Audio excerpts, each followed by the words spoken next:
Good afternoon, Cedarfield residents and team members and families. Thank you for joining in to our weekly live chat. We appreciate you taking time out of your busy schedule. Those of you that are listening tonight, we thank you for taking time away from your family. This is a live weekly chat here on August 12th at 3 o'clock to convey two things. One is our Cedarfield Forward three-phased evolving preparedness plan information, and we have general community operational updates. For those of you that did not tune in last week, we have changed the format of this weekly live chat for two reasons. One, there are some residents of Cedarfield who only want the COVID facts and nothing but the COVID facts. And so if you fall into that bucket, we will cover the COVID-related information here in about 10 minutes, for the next 10 minutes. There are many other residents who want to see more members of the leadership team and or need more information about other happenings around Cedarfield. So from 3:15 to about 4 o'clock, we'll convey more information. So after I conclude the COVID-19 segment, we will move into general community updates. And today we have about 5 other people who will be reporting information. For those of you that received the memo last week, we are on week number 2. So maintenance will be here, wellness and leisure, rehab services, marketing, and philanthropy have some updates for us. So COVID facts, globally, we have now 21 million cases worldwide and approaching 750,000 folks that have unfortunately passed away due to this pandemic. Nationally, this time last week, we were at 4.9 million people that had a positive case, and that has increased to 5.3 as of an hour ago. Again, that last week we had 160,000 deaths in the United States, and as we sit here today, we have now 168,000 deaths. Regionally, the Commonwealth of Virginia last week had 95,000 cases, and we've upticked to 103 as of today. We have, the good news is, nationally, the national trend, last week we were the 15th state with the most cases, and this week now, Virginia has slipped down to the 16th spot across the country, which means deaths rose just slightly in the Commonwealth from 2,276 to this week, as of an hour ago, 2,353. The state, we all are looking at the positivity rate, the 7-day positivity rate, and in the Commonwealth of Virginia, we really are remaining flat from last week at 7.6%. So that is the news of Virginia. Here, locally, in Henrico, we've seen a trending uptick here over the last 7 days in our 7-day positivity rate. We are now at 8.1. That's 186 deaths. And we actually, as a county, we upticked 1 notch to the 5th spot across the Commonwealth with the most cases at about 3,968 cases in Henrico County. Chesterfield is also trending up at about 8.9. This time last week, we were about at 8.1. There's 75 deaths in that area. Additionally, Chesterfield has been up since they're trending up. Last week they were 5th across the Commonwealth in terms of the county trending, And this week they're now the fourth county with the highest number of cases at 4,475.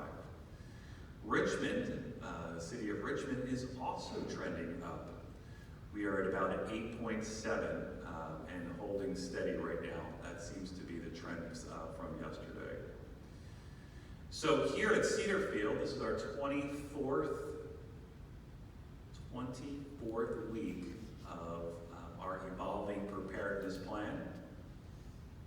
As I said in the last several weeks, our goal has always been and will continue to be the safety and well-being of our residents and our team members and the people who are coming onto this property. I know we're being compared to many nursing homes, assisted living communities, and other retirement communities in the area about their three-phase plan. All plans do not have to be the same in order to comport with the Virginia Department of Health guidelines. So in independent living, we are blessed at this point. Our dashboard consists of 6 main items, and right now that dashboard is green in terms of green light, yellow light, red light, and they're all zeros in the following categories. We have 0 COVID-19 positive cases. We have 0 pending tests in any laboratory in the Commonwealth. We have 0 residents on any contact trace list. We don't know of any resident that has had a prolonged exposure with family and friends outside the gates of Cedarfield. We don't have any residents that have any signs and symptoms of COVID-19. And there are, I believe at this point, 0 residents who are under quarantine in any apartment accommodation or cottage. So, all great news with independent living. In the licensed area, which consists of our memory support assisted living, our general assisted living neighborhood, and then the 3 neighborhoods in healthcare, we have not entered into phase 1 yet, but we are right around the corner. So I know many of the residents who are listening right now who live in assisted living. We are gearing up to start planning for phase 1, and Matt Dameron, the clinical leaders and the neighborhood leaders will be getting together here in the next week or so and talking about what phase 1 looks like, and then be able to communicate with the residents in memory support and assisted living. So hope is right around the corner. We have to do one final thing to comport with the Virginia Department of Health guidelines, which is fit testing. As I mentioned last week, this mask right here is an N95 mask, and we have to have somebody at the community, which that person is identified, Connie McGowan, our infection controllers, needs to go through a third-party independent training session on fit testing these N95 masks with the very team members who work in the licensed area. Currently, that training is scheduled for August 20th. Matt and the team are constantly looking for openings in additional training sites across the Commonwealth. But that's our date, and then soon after they're making plans to provide that fit testing for all the team members who work in those licensed areas. Currently, in those licensed areas, we have 1 positive case. We had a private duty person 12 days ago test positive due to an interaction that they had with someone positive outside of the gates of Cedarfield, which caused us to comply with the Virginia Department of Health guidelines. We had to test every resident and every team member in the north section of our north neighborhood of our healthcare area. And so the good news is that every resident and team member that we tested last week, all those tests were negative. Again, we have to do 2 tests 7 days apart, and we have to be 14 days free of COVID. So today, we tested those same people again, and we should expect the results tomorrow or Friday. Currently, there are no residents and no team members with any signs and symptoms in that particular neighborhood. So let's all say a little arrow prayer, keep our fingers crossed that all those tests come back negative tomorrow. And then the entire campus will be COVID-free and any test pending for the virus. So those are our COVID facts as we know it at this very hour. I am going to conclude the COVID-19 section of this weekly chat. Those of you that want to go about your day, thank you for listening. Enjoy the rest of your day. I hope you have a better evening. We're going to move on into the next segment of our weekly chat, which consists of the speakers that I talked about at the top of the hour. So first up is Allison Zach, our Director of Philanthropy, who has some information in that area.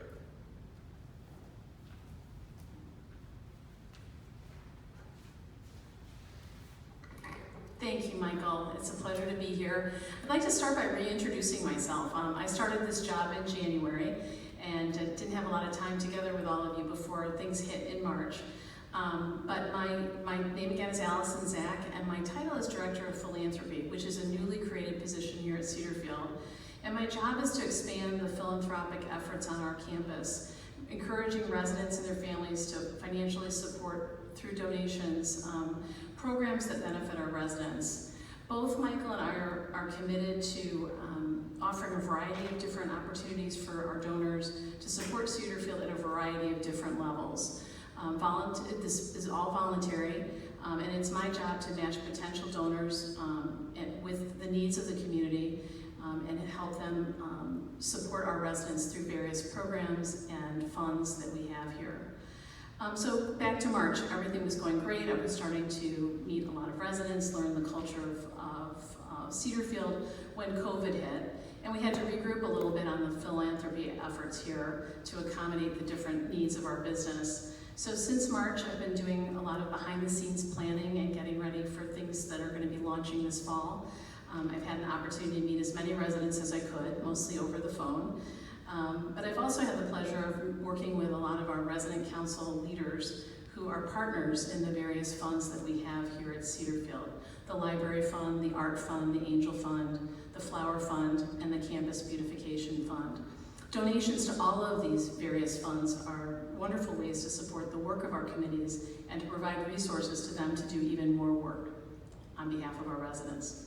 So a couple things to look forward to. In September, we will begin to share details about the Cedarfield Scholarship Fund, which will be used to fund scholarships for our team members who want to grow professionally by getting additional education while still serving our residents. We're fortunate to be working with a wonderful team of residents who have served on the Scholarship Action Team, helping us shape this program. And more details will be coming out in the future, but we've already received several lovely donations to this program. And I want to thank those donors as well as the residents who are serving on this action team for their commitment and their work so far. So stay tuned for that. There'll be more information starting in September. We're also excited to be kicking off the Cedarfield 25th anniversary year. Starting in September, we'll have a year full of events culminating in September of 2021. There will be a philanthropy component to that, so stand by. Anxious to show you ways that we can celebrate this important community milestone through philanthropy. Since July, many of you know I've been helping out with the volunteer services and the coordination of various events that we've been able to do in light of COVID. Now that Rebecca is here leading the Wellness and Leisure team, I'll have a chance to, I've been working with her and have a chance to shift those duties back to Wellness and Leisure, and I think you'll enjoy seeing some of the events that are coming up that you'll be reading about in the September Informer. Finally, I'd like to thank you all for your gifts to the Heroes Fund. The leadership team met today, and we think we have a very unique and permanent way to use those funds to honor our team members who performed so amazingly during the first few months of this pandemic. So I want to thank you for that and let you know how much we appreciate your gifts. If I can answer any questions, please feel free to give me a call or email me. My office is right next to Michael's. I'm always happy to meet with you and talk about ways that we can work together to support Cedarfield and to get your thoughts on the philanthropy program.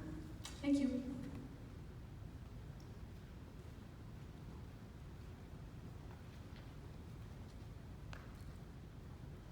Good afternoon.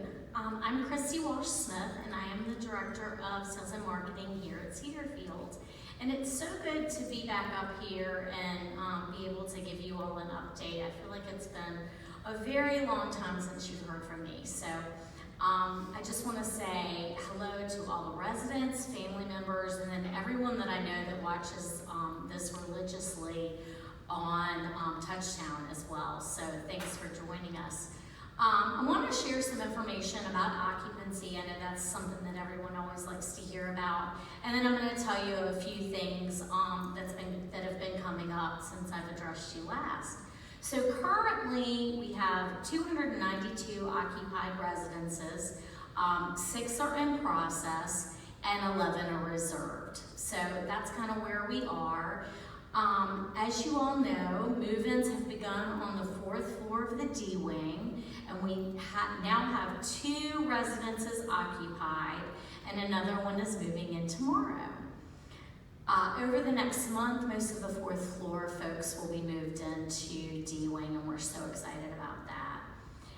We are still determining the 2nd and 3rd floor move-ins, and we are waiting with bated breath on the final decision about when that might happen. We're hoping that sometime in October, but stay tuned for that. I wanted to also give you all a quick update about the Walk to End Alzheimer's. I know you all are used to hearing about the Walk to End Alzheimer's from marketing, and this year we've got some collaboration, which is really great. So Rebecca from Wellness and Leisure and the Wellness and Leisure team will be very involved in that. And it will look a little bit different. It will be virtually held this year on Saturday, October 31st. However, we'll be doing something on our own at the community. So more to come on that soon. But if you'd like to go on and sign up for the Walk to End Alzheimer's, you can go to alz.org/walk and go to the Cedarfield team. We'd love to have you take part in our walk team and come and join us and do a virtual walk even from home if you're able. So, and then I just want to say a sincere thank you to all the team members and all the residents. We have the hospitality that you all have shown to our new residents has been amazing, and I just want to thank you all from the bottom of my heart. Also, I'd like to thank Michael Shaw and the entire leadership team, Allison, David, James, Jack, Florence, Sharon, Stephanie, Renee, Rebecca, Matt, and Melissa. And I felt like I just needed to say all those names out loud. I'd just like to thank them all for everything that they have done over this past 24 weeks, as Michael told us. And then also, I just want to just give a shout out to our marketing team. Beth, Aaron, and Ann have just done an amazing job. And as we all know, teamwork makes the dream work. So thank you so much, and I will see you, I guess, in 2 weeks.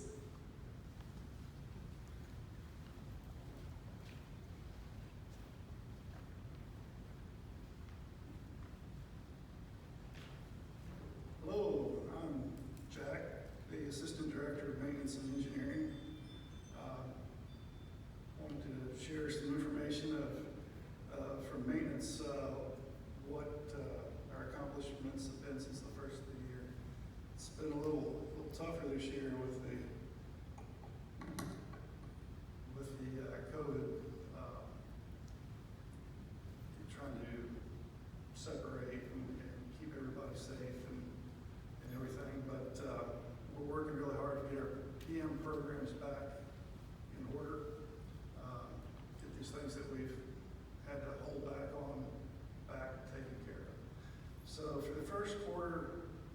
2020.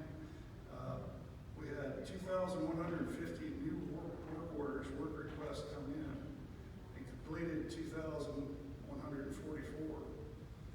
And we were able to do this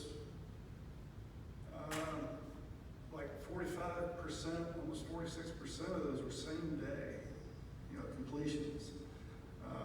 So we're keeping up with the averages of 24 to 48 hours. 75% of all the work orders were completed within 2 days. And also looking at the first half of 2020, the numbers still look about the same, with the averages exactly the same. But we had 4,275 work requests come in and completed 4,154. So, the maintenance team's done a really good job of keeping up with things. And, also, interesting bit of information on the fireplaces throughout the facility. I found out that we have 103 fireplaces that we keep up with and maintain. So this year we're having them professionally serviced to make sure they're all in compliance. And so we're almost finished that project. There's only like 11 left to do. And then we'll be looking at some of them that need to be replaced and things. Also wanted to mention the Resident Gardens project. If anybody's been out to see what Beth and Scott and everyone, the garden committee and everyone have put together, it's really a beautiful place and facility. We look to finish the garden house over the next week or so, maybe 2 weeks, and working to put together a dedication celebration of some sort. It'll be a lot of fun. That's really all I have. I just wanted to remind everyone, if you have any maintenance needs, any maintenance questions, call Gloria at 474-8806. She knows it all. She can help everyone. Nights and weekends, just all the concierge at 474-8806, and they will get you in touch with whoever it needs to be. That's really all I have. So thank you very much.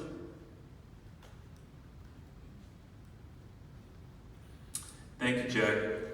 Next up is Marla Lockhart. She is the Regional Director of Operations for Health Pro Heritage, our rehab partner here. And she has some news about some staffing and some tips about safety in your apartment and or cottage. So, Marla.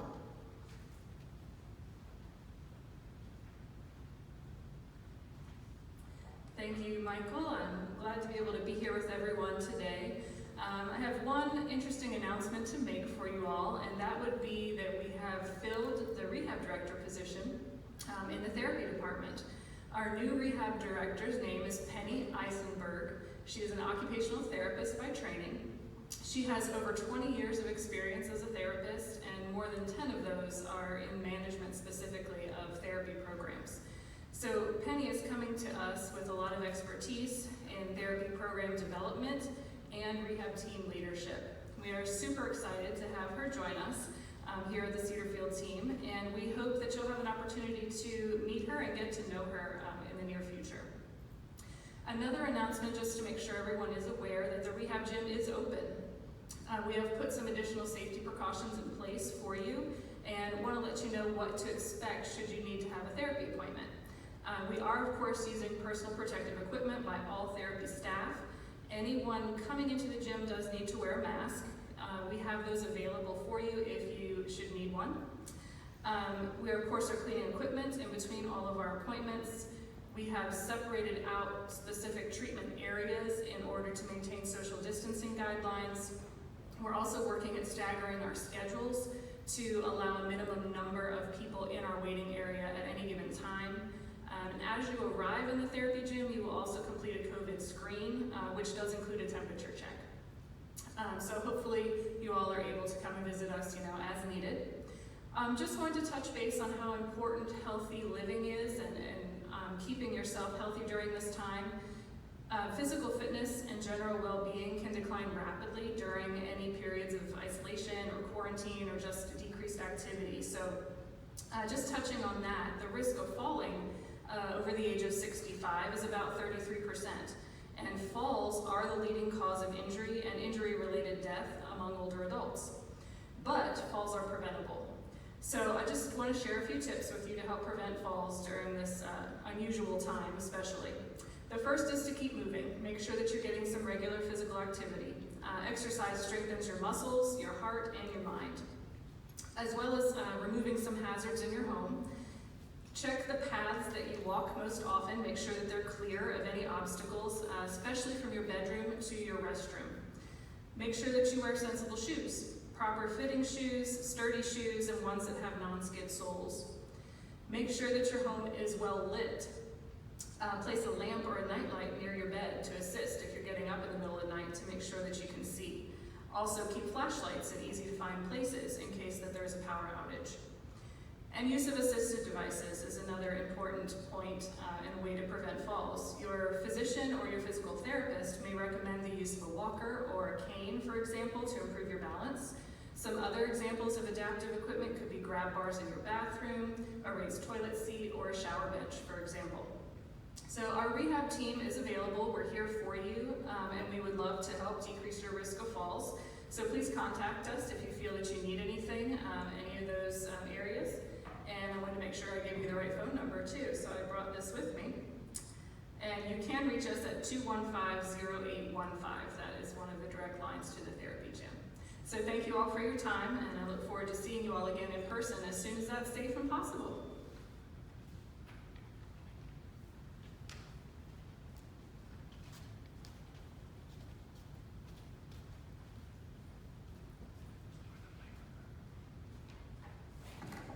Hello everyone, I am Rebecca Merritt, the Director of Wellness and Leisure. I wanted to share that currently we are wrapping up the September Informer. I'm very excited about the variety of new programs that we're going to be offering you all next month. There will be a greater variety of fitness classes, presentations from the Valentine's Museum on local history, as well as some new food trucks visiting us. In addition to these calendar additions, the Wellness and Leisure Department is focusing on increasing our programming resources by adding more interactive and engaging materials to include items for reminiscing, tactile stimulation, sensory therapy, and improved cognitive functioning. I'm also pleased to share with you all that next month we will be working closely with resident volunteers to provide hygiene kits for those who may be affected by upcoming emergencies, as well as working closely with the Richmond Area School, who is in need of more library books for their classrooms. This is such an important way to give back to our community, especially during this challenging time. Also, you will see me around the campus asking permission to take some photos of programs that are going on throughout Cedarfield. I'm really interested in showcasing the creativity that we have here at our community. I've taken photos thus far of our fused glass class as well as of our aqua aerobics class. Upcoming photos will highlight the artwork in our atrium gallery, which is amazing. Please feel free to smile and say cheese to the camera when you see me coming. As mentioned last week, I'm so happy to be here with you all at Cedarfield. Everyone has been so welcoming and wonderful. I continue to meet new residents every day, and please have a wonderful rest of your week.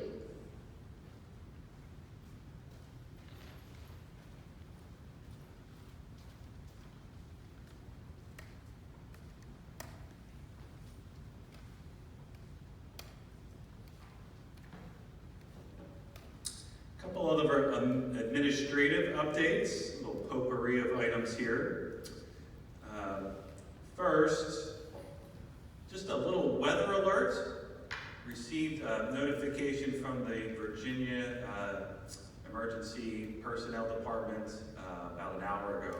Over the next 72 hours, there are many squalls coming through the area with a very high potential of dumping at least 3 inches of rain on all of these little storms that come in. So the one that we had 2 days ago, we can expect probably 7 or 8 of them in the next 72 hours.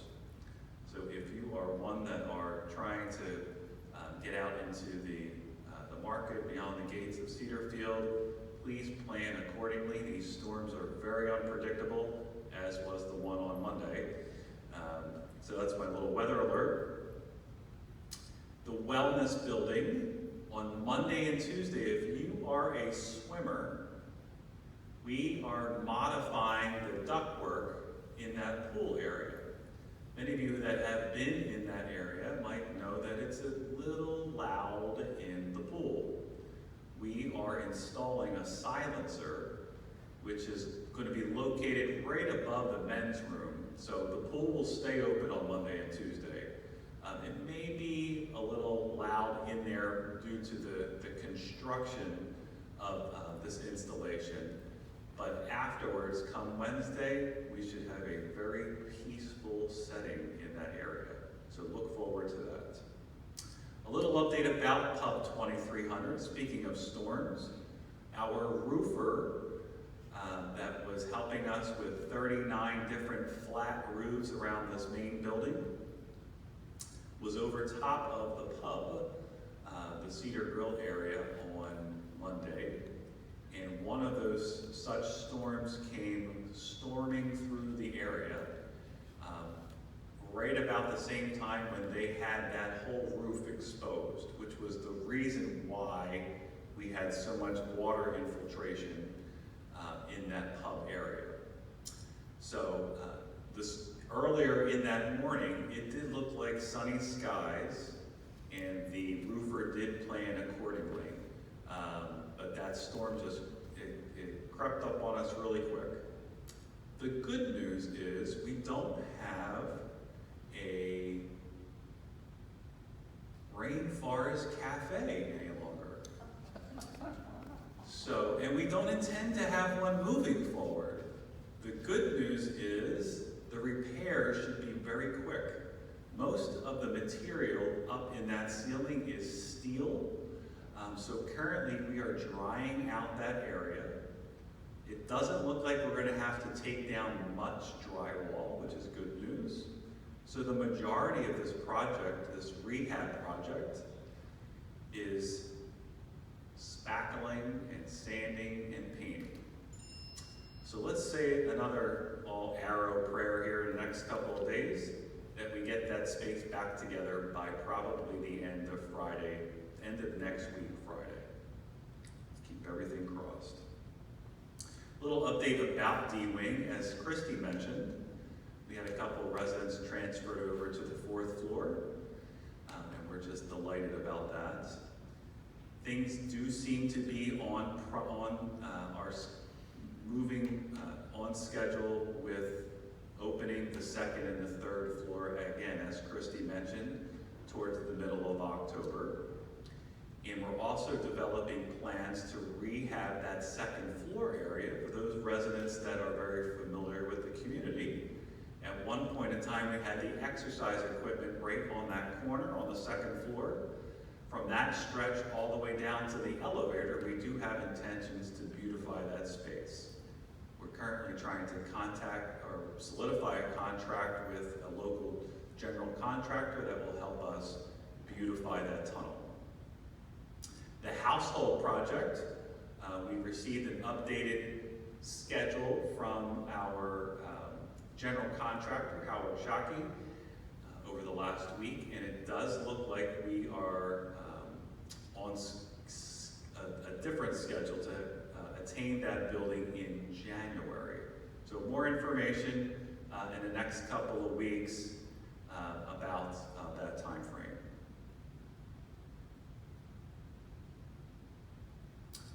The Cedarfield Pond off to the Parkway. A lot of questions coming into the administration office about what's going on out there. So we did trim all of the hedges and those low-lying trees.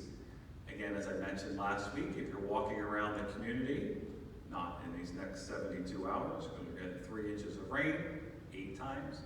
But maybe towards the weekend, it is just beautiful outside of that clubhouse on that deck. And the general contractor started laying down the material in between the pine trees so that that space will be beautified with turf. So I am thinking, given the information about 2 hours ago, that that project might wrap up by next Friday. So let's hope for that. And I think that, I do have 2 more announcements. Republicans and Democrats can come together and make meaningful decisions. The Democrats and the Republicans of Cedarfield handed me a letter earlier this week, signed by Barbara Fiske and Mr. David Campbell. And we have unanimously decided that we want our polling site back. Yours truly has authored a letter to the Board of Elections asking that after this COVID-19 pandemic, that Cedarfield regain its status as a polling site for this general area instead of the Pocahontas Middle School. So that letter has been sent, and we will make a phone call to follow up to make sure that they have received that letter. If they request any other information, we will certainly pass that on to the residents. Finally, my last update is just positive news, indifferent news. Amanda Kelly, who is currently our ancillary services manager, has decided to take a promotion down at the Hermitage of Richmond. She will be leaving us to farewell, not a goodbye. She will be leaving us next Friday. So we do have intentions to celebrate before she leaves. As you may know, Amy is the executive director down at the Hermitage of Richmond. She and Amanda worked together for 13 years. 9 of those years were in an executive assistant role. Amanda is very gifted in that role, in addition to her current, but she really loves the executive assistant position. So we are very happy for Amanda. It'll be a tremendous loss for Cedarfield, but we did want you to know that information. I think that rounds it up for me. Anybody else have any questions, comments? Any texts come in? Florence Brooks is here for some spiritual well-being. Oh, hold on a second. Oh, we do have 3 questions that have come in. Renee is telling me. One is, what's the status of the Atrium Cafe? Are we ever going to open the Atrium Cafe back up? David Stewart, our dining director, and the team are looking at opening back up the Atrium Cafe for breakfast and for lunch. And more specifically for takeout, not for dining in. More details to come. We don't have a date just yet. We need to procure the plexiglass around that countertop, which, as you can imagine, is very difficult to procure these days. So, we'll have more details about the policy and procedures of opening up the Atrium Cafe very shortly, and more specifically, a time frame for breakfast and lunch. The second most frequently asked question that Renee has the pleasure of answering in the administration suite has to do with visitors. Why can't we just open the whole campus up for anyone to come in? And we are in a pause mode right now. In independent living, where we have a 3-phased plan, and right now we're in phase 2. As I just shared at the top of the hour, the statistics look pretty good. Probably for good reason of what we're doing within phase 2. We're going to rest in phase 2 for a couple of weeks. Let the summer kind of get behind us. Let everyone go back to maybe staying in their homes a little bit more frequently because less vacations, children going through online schooling in September. going to start to develop phase 3 plans towards the end of this month and the beginning of September. I don't have a date of when we would unveil phase 3, which may include visitors, but right now I think the consensus with the management team of the community, including myself, and some residents that I have been speaking with, that while it is it's uneasy that we can't have families visit the community, we understand the reason behind it. And our main goal is not to open up the entire community. We want to limit the number of people who are here day to day to try to keep things the way we have it, as I explained at the top of the hour. I know it's not the most popular thing to talk about. People want their loved ones to come onto the property, and I truly get it. Last week, I just canceled a vacation back to Pennsylvania to visit my mom and dad. I said, Mom, I have a gift for you. I'm not coming on vacation to the Jersey Shore. And she understood, my dad understood, the whole family understood. So I just say that because I'm in it with everyone else on the campus. I haven't seen my parents since January. So it's a really hard thing. We are human beings and we're meant to be around people, especially the people that we love. So I appreciate everyone's cooperation and understanding around this topic. We're gonna stay right where we're at for the next couple of weeks and see how things go and evaluate it later in the beginning or middle part of September. So that is all for me, Renee. Next up, Social pickup. a special pickup. Social pickup. Can a friend come get it? So Renee has a text that has come in about a social pickup. And so if a friend wishes to come and pick up a resident, we have that parameter in place now.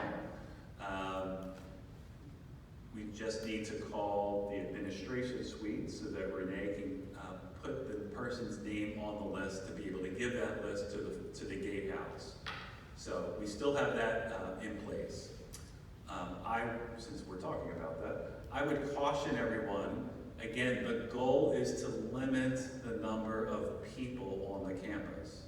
So while that may be one of our things that we can do in phase 3, just like yours truly is not going up to Pennsylvania to be with my parents, I would just implore that we look at how often we are going outside of the community and interacting with folks.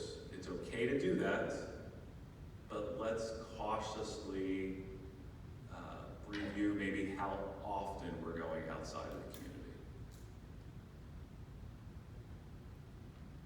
That's it. Okay, next up is Florence Brooks with spiritual well-being and some beautiful good news.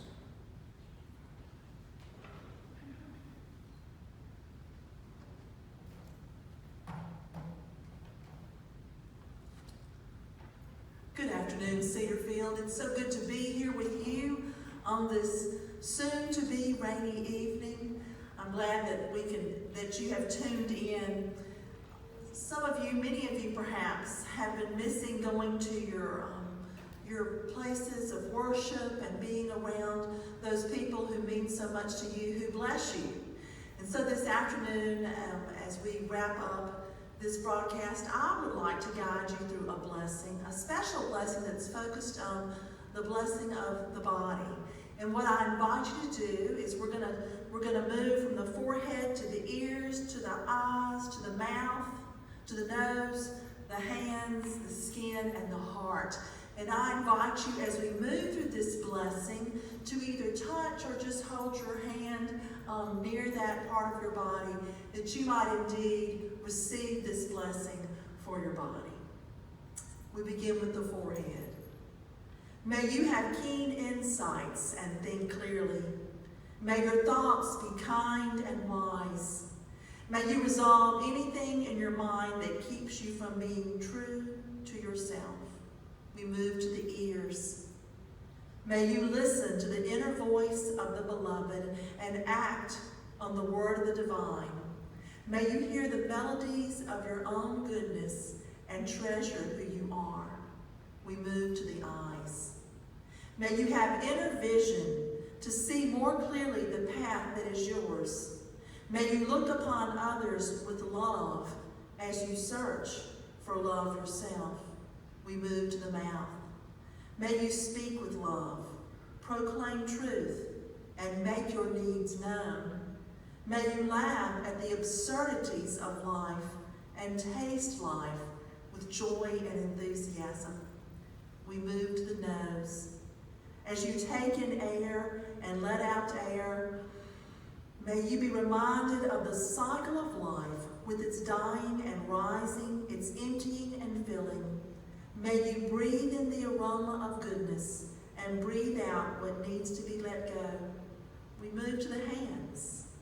May you use your hands to touch all of life with reverence and gratitude. May your hands reach out with care to others. May your hands be willing to receive from others. We move to the skin. May you not be too thick-skinned or too thin-skinned as you journey.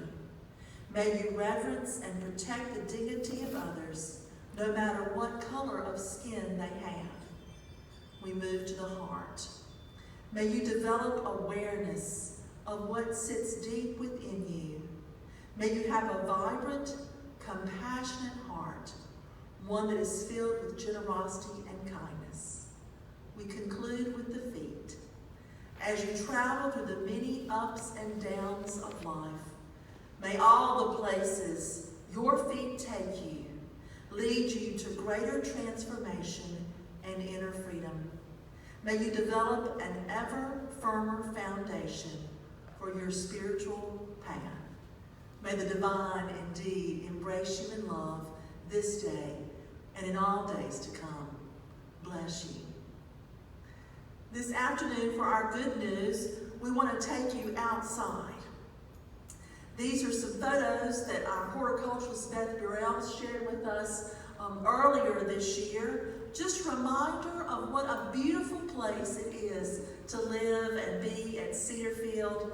I want to encourage you in the days to come to get outside, to take a walk outside or to use your scooter to take a drive outside. But get outside and see the beauty that is around this campus, and think of all the good folks who are giving time as volunteers or as team members to nurture the plants that are on this property. It is such a joy to come to work here. Before I came to Cedarfield 5.5 years ago, I made a pro and con list of why to come and why not to come. And high on the pro list was the joy of working at a place of beauty. How blessed we are.